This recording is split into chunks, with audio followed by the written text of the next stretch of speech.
നമസ്കാരം, news prime മലയാളത്തിലേക്ക് സ്വാഗതം. പ്രധാനമന്ത്രി നരേന്ദ്രമോദിയുടെ US പ്രസിഡന്റുമായുള്ള ബാന്ധവത്തെക്കുറിച്ച് പറഞ്ഞത് ട്രംപ് മൈ ട്രൂ ഫ്രണ്ട് എന്നൊക്കെയാണ്. എന്നിട്ട് അഹമ്മദാബാദിൽ വെച്ച് നടത്തിയ നരേന്ദ്രമോദിയും ട്രംപും തമ്മിലുള്ള കൂടിക്കാഴ്ചയും അവിടെ വെച്ച് നടത്തിയ സ്വീകരണവും ഒക്കെ നമുക്ക് എല്ലാവർക്കും അറിയുന്നതാണ്. എന്നാൽ ആ ട്രംപ് ഇപ്പോൾ ഇന്ത്യയുടെ ഏറ്റവും വലിയ ശത്രു രാജ്യമായിട്ടുള്ള പാകിസ്ഥാനിലെ സൈനിക തലവനായ അസിം മുനീറിന് വേണ്ടി വിരുന്നൊരുക്കിക്കൊണ്ട് കൃത്യമായും ചില സൂചനകൾ ഇട്ടുകൊടുക്കുകയാണ് എന്നുള്ളത് വ്യക്തം.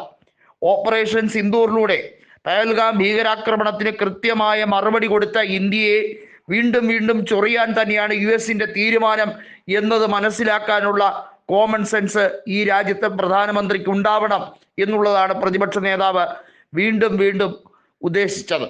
ഇന്ത്യയുടെ യുദ്ധവിമാനങ്ങൾക്ക് അതുമായി ബന്ധപ്പെട്ട് പ്രവർത്തിച്ച നിരവധിയായിട്ടുള്ള എക്യുപ്മെന്റ്സുമായി ബന്ധപ്പെട്ട കണക്കുകൾ ഒക്കെ രാജ്യത്തെ പ്രതിപക്ഷ നേതാവ് ചോദിക്കുമ്പോൾ അദ്ദേഹം രാജ്യദ്രോഹിയാണ് എന്ന് മുദ്രകുത്താൻ മാത്രമാണ് അമിത്ഷായ്ക്കും അതുപോലെ തന്നെ മന്ത്രിസഭയ്ക്കും ഏറ്റവും വലിയ ആഗ്രഹം. എന്തെന്നാൽ അവർ ചെയ്യുന്ന രീതികളെക്കുറിച്ചും അവർ അവലംബിക്കുന്ന നടപടികളെക്കുറിച്ചും ചോദ്യം ചെയ്യാൻ ഈ രാജ്യത്ത് ഒരു ശക്തമായ പ്രതിപക്ഷമുണ്ടെന്നും മാത്രമല്ല അതിനെ നയിക്കാൻ ഒരു നേതാവുണ്ട് എന്നതും അവരെ ഏറ്റവും അധികം ആശങ്കപ്പെടുത്തുന്ന കാര്യമായി പറയപ്പെടുന്നു.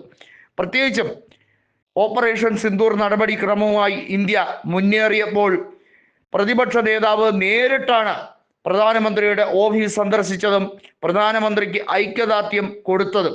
ഈ രാജ്യത്തിൻ്റെ സുരക്ഷാ പ്രശ്നങ്ങൾ വരുമ്പോൾ ഒറ്റക്കെട്ടാണ് നാം എന്നുള്ള ദേശീയ സന്ദേശം കൂടിയാണ് രാഹുൽ ഗാന്ധി കൊടുത്തത്. എന്നിട്ടും രാഹുൽ ഗാന്ധിയെ ഒറ്റതിരിഞ്ഞാക്രമിക്കാനാണ് ഇവിടുത്തെ ഗോദി മീഡിയകൾ ശ്രമിക്കുന്നത്.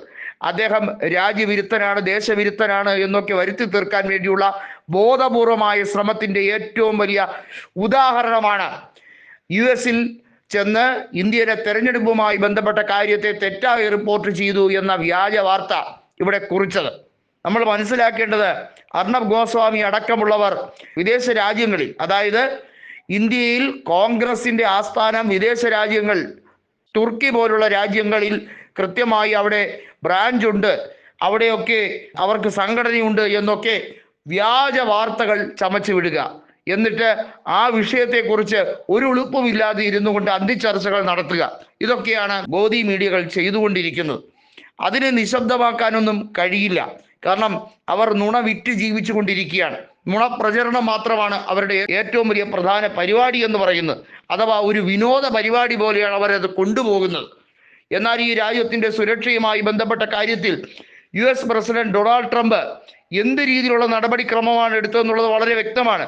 പാകിസ്ഥാനിലെ പ്രധാനമന്ത്രിയല്ല ചർച്ചയ്ക്ക് വിളിച്ചിരിക്കുന്നത്. ഒന്ന് നോക്കൂ, അതിൽ നിന്ന് തന്നെ വളരെ വ്യക്തമാണ് എന്ത് തരത്തിലുള്ള സന്ദേശമാണ് ഇന്ത്യയോട് ആ രാഷ്ട്രം കാണിക്കുന്നത് എന്നുള്ളത്.